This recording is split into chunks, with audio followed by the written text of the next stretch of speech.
You got to kiss an angel good morning and let her know you think about her when you're gone. The words carried not just melody, but a spirit that defined a man who was larger than life. Charley Pride's name didn't only echo on baseball fields where he once dreamed of glory. It thundered across the heart of country music, rewriting history one note at a time. He was a man who broke barriers, stood toe-to-toe with Elvis Presley, and built a career in a world that had never opened its doors to someone who looked like him.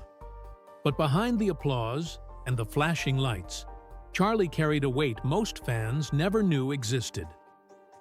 He had chased one dream only to see it shatter, and then, against all odds, he embraced another that carried him farther than he could have ever imagined. Yet even as the world celebrated him, the wounds of rejection never truly healed. And in his final days, with the clock running down, Charley Pride shared a secret revelation so shocking, it left the world stunned. This is not just the story of a country singer. It's the story of a boy who picked cotton with calloused hands, of a man traded for a used bus, and of an icon whose last words revealed the pain behind his triumph. The question is, what was Charley Pride's final truth?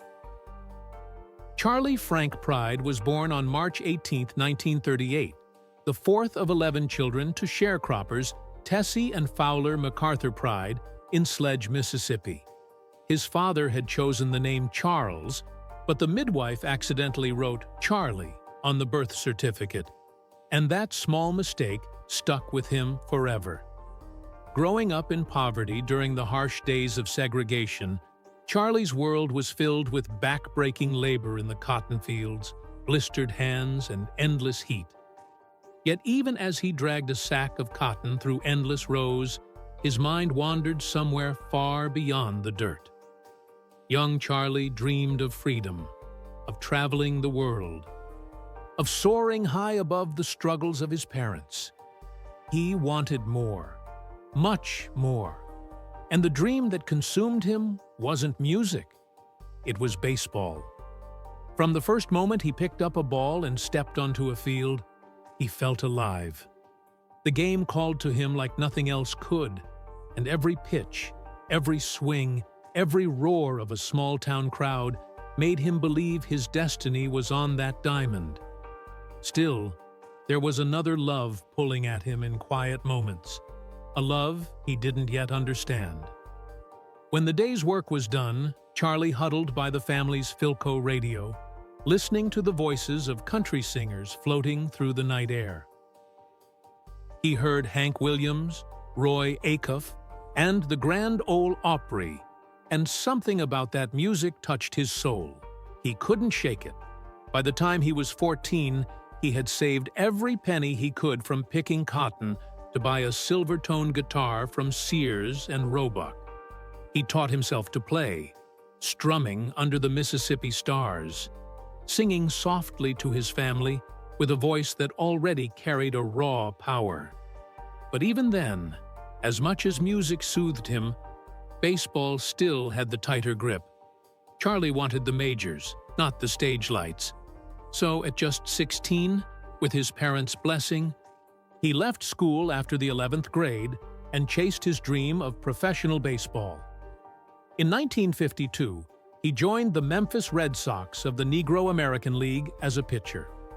Just 1 year later, the legendary New York Yankees signed him to their Class C farm team in Boise. It seemed the door to destiny had swung wide open. But fate, as it so often does, had other plans. That same season, disaster struck. An injury to his shoulder robbed him of his fastball.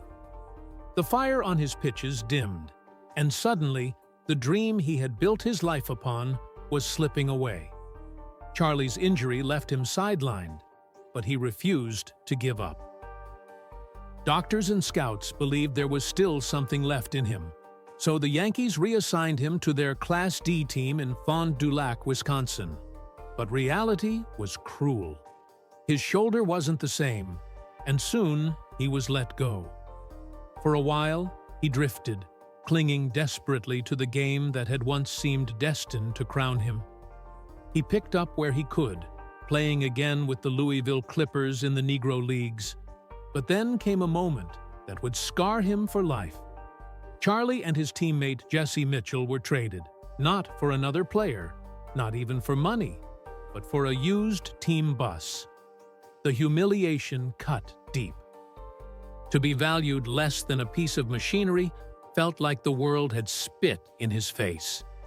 Charley would later admit that it broke something inside him, left him feeling worthless, disposable. Most men would have walked away right then. But giving up was never in his blood. Charley poured every ounce of anger into training harder, pushing his body through pain, refusing to be defined by that insult. For 3 long years, he clawed his way back. And by 1956, his perseverance paid off. He returned to the Memphis Red Sox, no longer the boy who had been cast aside, but a man hardened by pain. That year, he won 14 games as a pitcher and earned a coveted spot on the Negro American League All-Star team. Suddenly, he was face-to-face with greatness, going head-to-head with legends like Willie Mays and Hank Aaron in exhibition games where the Negro League All-Stars challenged Major League stars. The majors almost always dominated. But one October night in Victoria, Texas, Charley Pride rewrote the story. Pitching 4 shutout innings, he carried the Negro All-Stars to a rare and stunning victory. For that game, he was crowned MVP. His name roared by the crowd as destiny seemed to beckon him again. But just when the future looked bright, life delivered another cruel twist. He cracked a bone in his elbow, sidelining him once more. Most would have surrendered then, but Charley refused. He reinvented himself as a knuckleball pitcher, mastering a pitch that didn't demand raw power, but instead relied on finesse and unpredictability. Against all odds, he healed fast enough to finish the season, and once again, he found himself in the spotlight. He had fought his way back from humiliation, proving to the world that he was more than just the player who had been traded for a bus. Yet fate still wasn't done testing him, because Uncle Sam was about to come calling. And Charley Pride's life was about to be thrown into an entirely new battlefield. In 1956, just as Charley Pride was proving himself again on the diamond, destiny interrupted. Uncle Sam came calling, and Charley was drafted into the United States Army. For a young man who had already endured so many setbacks, it felt like another roadblock in his pursuit of baseball glory. Basic training was grueling: long marches, relentless drills, and discipline that pushed his body and mind to their limits. Yet even in uniform, Charley couldn't shake the rhythm of baseball. When he was stationed at Fort Carson, Colorado, he discovered something that reignited his spirit. The base had its own team. By day, he worked as a quartermaster, handling supplies, but by passion, he was back on the field, playing with the same fire that had carried him through his youth. His presence lifted the Fort Carson team to victory in the All-Army Sports Championship, reminding everyone that even in khaki, Charley Pride was a ball player through and through. But it wasn't just baseball that defined these years. During this time, fate introduced him to the woman who would change his life forever. At a baseball game in Memphis, Charley met Rozene. Their connection was immediate, undeniable, as if they had known each other their whole lives. When he left for the Army, her face lingered in his mind through the lonely nights and endless drills. On Christmas Eve, they reunited, and in that moment, Charley realized life was too short for hesitation. He asked her to marry him, and she said yes. In 1956, Charley Pride became not just a soldier or a ball player, but a husband. Together, they would raise 3 children: 2 sons, Craig and Dion, and a daughter, Angela. For the first time, Charley understood the weight of responsibility. It wasn't just about chasing dreams anymore. He had a family depending on him, a wife who believed in him, children who needed a father they could look up to. For a man who had once lived recklessly, the thought of losing it all haunted him. What if he didn't make it back alive? What if Rozene was left alone to raise their children? These fears sobered him. Charley had always been determined, but now that determination took on a new shape. He had to be strong, not just for himself, but for them. He knew his children would one day look back on the man he was, and he wanted to be the kind of father they could be proud of. The Army tested his endurance, but it also shaped his resolve. When he was discharged in 1958, he returned to the Memphis Red Sox, eager to chase baseball once more. But the man who stepped back onto the field wasn't the same boy who had once left home at 16.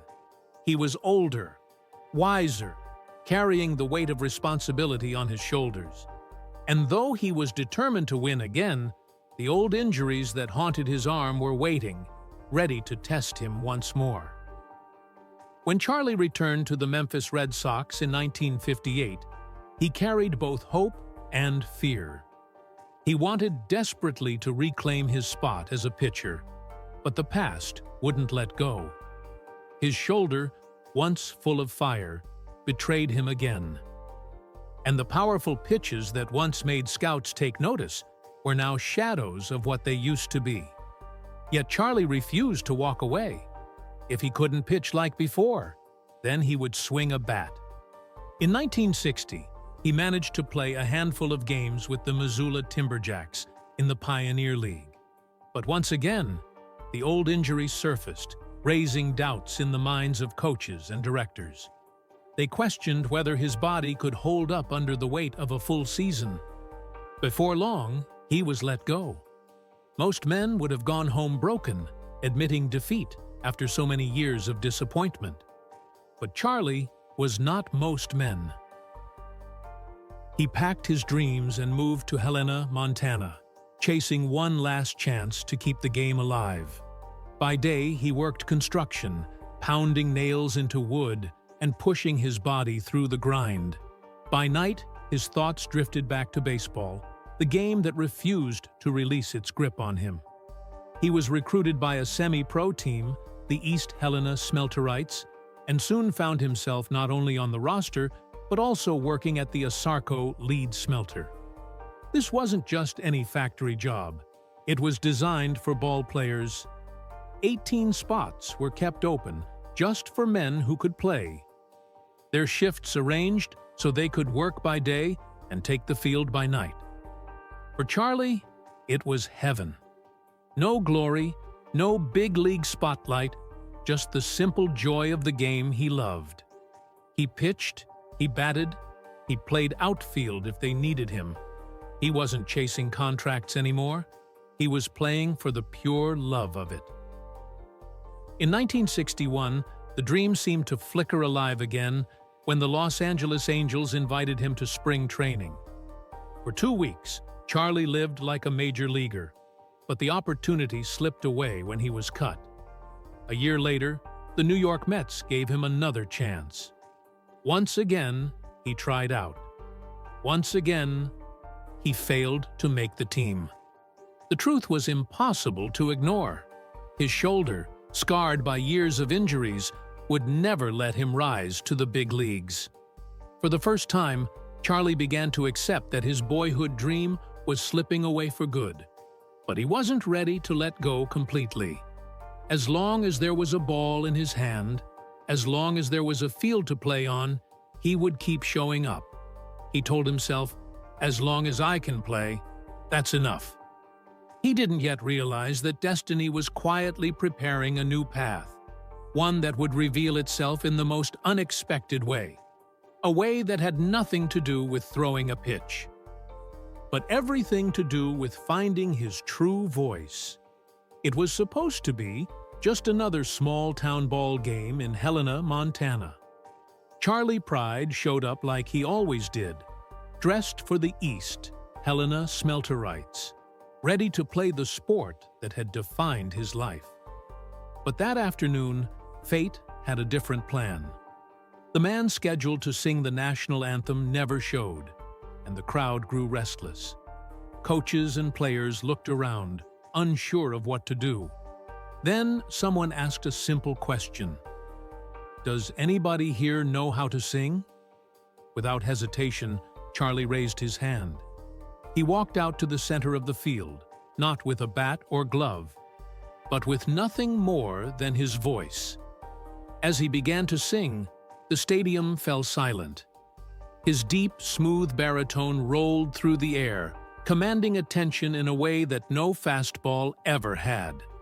When he finished, there was no laughter, no hesitation, only applause. In that moment, something shifted.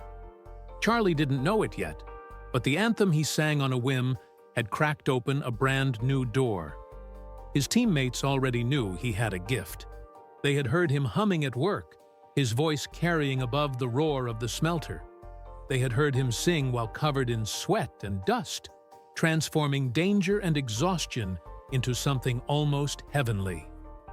At the smelter, where molten lead poured and accidents were always a breath away, Charley's singing had been the only light cutting through the gloom. Now, for the first time, that light shone on a public stage. Word began to spread. Clubs called, bars called, little events wanted him to perform. "Did you hear? One of the smelters can sing." At first, Charley dismissed it. Baseball was still his heartbeat, and he saw music as nothing more than a side hobby. But each time he sang, something stirred inside him. It reminded him of those nights with his father by the Philco radio, listening to the Grand Ole Opry. Dreaming of a world beyond the cotton fields, it reminded him of the guitar he bought at 14, strumming beneath Mississippi skies. Slowly, music began to reclaim its place in his soul. It pulled him out of the loneliness of lost dreams and gave him a new confidence, a new direction. He wasn't just Charley the ball player anymore. He was becoming Charley Pride, the singer people couldn't forget. He still thought baseball was his destiny, but destiny was already writing another story, a story that would soon take him from small-town bars to the heart of Nashville, and from anonymity to the very top of country music. Charley Pride never saw himself as a star in the making. He was still just a ball player who happened to sing, but slowly the invitations grew. Bars, clubs, and small-town events wanted him on stage, and every time he sang, the crowds got bigger. Word reached Nashville, and soon a manager named Jack Johnson heard about a man with a voice like velvet, a tone that could move mountains. When Johnson first met Charley, he didn't just hear a singer, he heard history in the making. "You're going to be the next big thing," he told him. But Nashville was not ready for someone like Charley Pride. Behind closed doors, Johnson fought a silent war. He took Charley's demos from label to label, and though executives praised the voice, they always ended with the same word. But. The but was his skin color. Country music was a closed world, dominated by white singers, and many feared that audiences would never accept a black man on their stages. A year of rejections passed, but then a sliver of hope appeared. Cowboy Jack Clement, one of Nashville's most influential figures, recorded 2 of Charley's demos.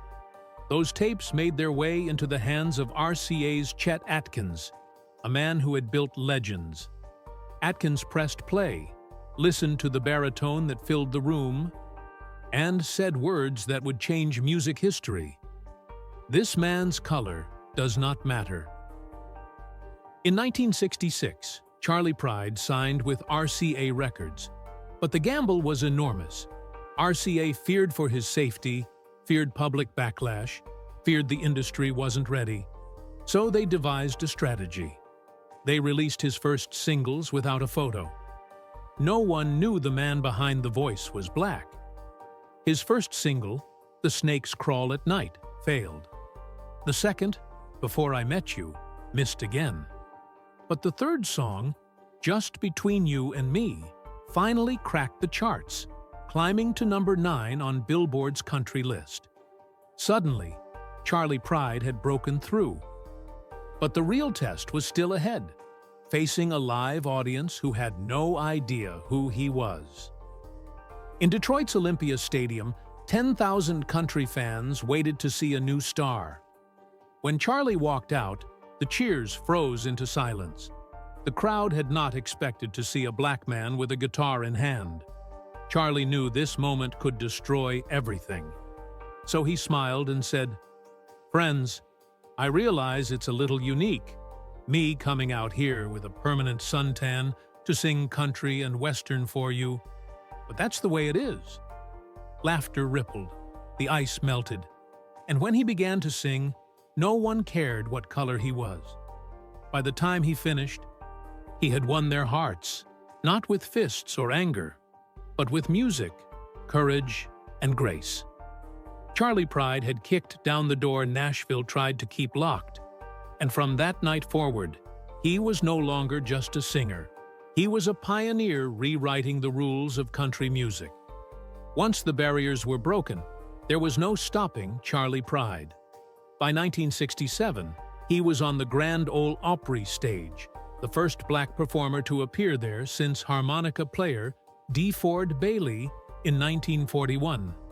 History was being written in real time, and Charley knew the weight of the moment. The Opry wasn't just a stage, it was the heart of country music. A place where legends were born. And that night, with every note he sang, he carved his name into history. RCA Records quickly realized they had struck gold. Album after album poured out, and to the astonishment of the industry, Charley Pride's records outsold even Elvis Presley and John Denver on the RCA label. He wasn't just competing with legends, he was surpassing them. In the years that followed, Charley placed an astounding 52 songs on the Billboard Hot Country Songs chart, with 30 of them climbing all the way to number 1. Songs like All I Have to Offer You, Is Me, Is Anybody Going to San Antone? And of course his signature anthem, Kiss an Angel Good Morning, became timeless classics. The latter wasn't just a hit, it became his calling card, the song that defined his legacy. By 1971, Charley Pride was crowned the Country Music Association's Entertainer of the Year, the highest honor in the business. A year later, he won a Grammy, cementing his place not only in country music, but in American culture itself. What made it more powerful was the way he won people over. He didn't demand acceptance. He didn't fight with anger. He stood on stage with his guitar, let his voice speak for him, and little by little, prejudices melted. In towns that once turned him away, he was now welcomed with open arms. Fans who had once doubted him became his fiercest supporters. And Charley never forgot where he came from. He sang gospel. He wrote his autobiography. He even stood before the world to sing the national anthem at the World Series and the Super Bowl. Each performance was a reminder that dreams, no matter how impossible they seem, can shatter walls that have stood for generations. Yet behind the smile, behind the powerful baritone that charmed millions, Charley still carried a quiet pain. Every time he watched a baseball game, every time he saw a pitcher on the mound, he felt the sting of the dream he had lost. Music had made him a legend, but the ghost of baseball never left him. Still, he pressed on, giving everything to his audience, building a legacy so immense that even in the shadow of doubt, he stood as one of the greatest to ever hold a microphone. By the late 1970s and into the 1980s, Charley Pride was no longer just a country music star. He was an institution. He had done what no one thought possible, rising from the cotton fields of Mississippi to the grand stages of the world, earning respect from peers, praise from critics, and adoration from fans. He became RCA Records' best-selling country artist, his albums moving millions of copies, his voice reaching every corner of America and beyond. He was invited to the White House, honored with awards, and celebrated as a pioneer who had permanently changed the face of country music. Yet through it all, Charley remained humble, often insisting that he was just a man doing what he loved. He kept his family close, his faith steady, and his gratitude deep. But even as the years rolled on and his catalog of hits grew, the one thing Charley could never silence was the memory of baseball, the dream that had slipped from his grasp before the world ever truly got to see what he could do. Fans saw him as a man who had it all, but Charley knew there had always been a wound beneath the surface, a wound he carried quietly, never fully healed. On December 12, 2020, the world received the news it was never ready for. Charley Pride, the legend who had given the world so much music and hope, had passed away due to complications from COVID-19. Just weeks earlier, he had appeared at the Country Music Association Awards, delivering a powerful performance and receiving the Willie Nelson Lifetime Achievement Award. No one watching knew it would be the last time they would see him sing. His passing sent shockwaves through the industry and left fans in mourning. Tributes poured in from every corner of the globe, from fellow artists who praised his courage to fans who recalled how his songs had soundtracked their lives. But as the world grieved, Rozene Pride, his wife of more than 60 years, shared something few had known: Charley's final message. It was a confession he had asked her to reveal only after his death, words that stunned everyone who heard them. Charley admitted that despite all his fame, all his success, all the records and awards, he sometimes felt like an imposter. Baseball, he said, had scarred him too deeply. Being traded for a used bus, being cut from teams, seeing his dream vanish, it had left a mark on his heart that never faded. When music embraced him, when fans applauded him, when songs climbed the charts, he struggled to believe it was real. He wondered why audiences would accept him in country music when so many doors had been slammed shut because of the color of his skin. Even when he stood on stage at Detroit's Olympia Stadium and watched 10,000 people cheer for him, a part of him doubted he deserved it. He admitted that when his first song reached the top 10, he thought it was a mistake. When crowds rose to their feet, he often felt unworthy. Deep down, he confessed, his heart still belonged to the baseball field, to the dream that had slipped away. Till his last breath, he carried that longing, watching games on television, feeling the rush as pitchers threw fastballs, whispering to himself, "That could have been me." But Charley also knew that fate had redirected him for a reason. Music had healed him in ways baseball never could. Music gave him a stage, a purpose, and a chance to inspire generations who needed proof that barriers could be broken. He once said, "Baseball broke my heart, but music healed it," and those words became his final truth. In the end, he gave the world something even greater than a perfect pitch. He gave it his voice, his courage, and his legacy. Charley Pride's story is not just one of fame and success. It is a story of resilience, of a man who refused to quit, who kept standing even when the world tried to knock him down. From being traded for a bus to becoming the first black superstar in country music, he proved that dreams don't die. They transform. His life is a reminder that even when one door slams shut, another may open to lead you toward a destiny greater than you ever imagined. And though Charley is gone, his songs still sing, his courage still inspires, and his story still matters. For every young dreamer who feels defeated, for every person who wonders if the world will ever see their worth, Charley Pride stands as living proof, even after death, that the path you're meant to walk may not be the one you first imagined, but it will be the one that reveals your true purpose. That is the legacy of Charley Pride, and that is why his voice, though silent now, will never stop echoing through time.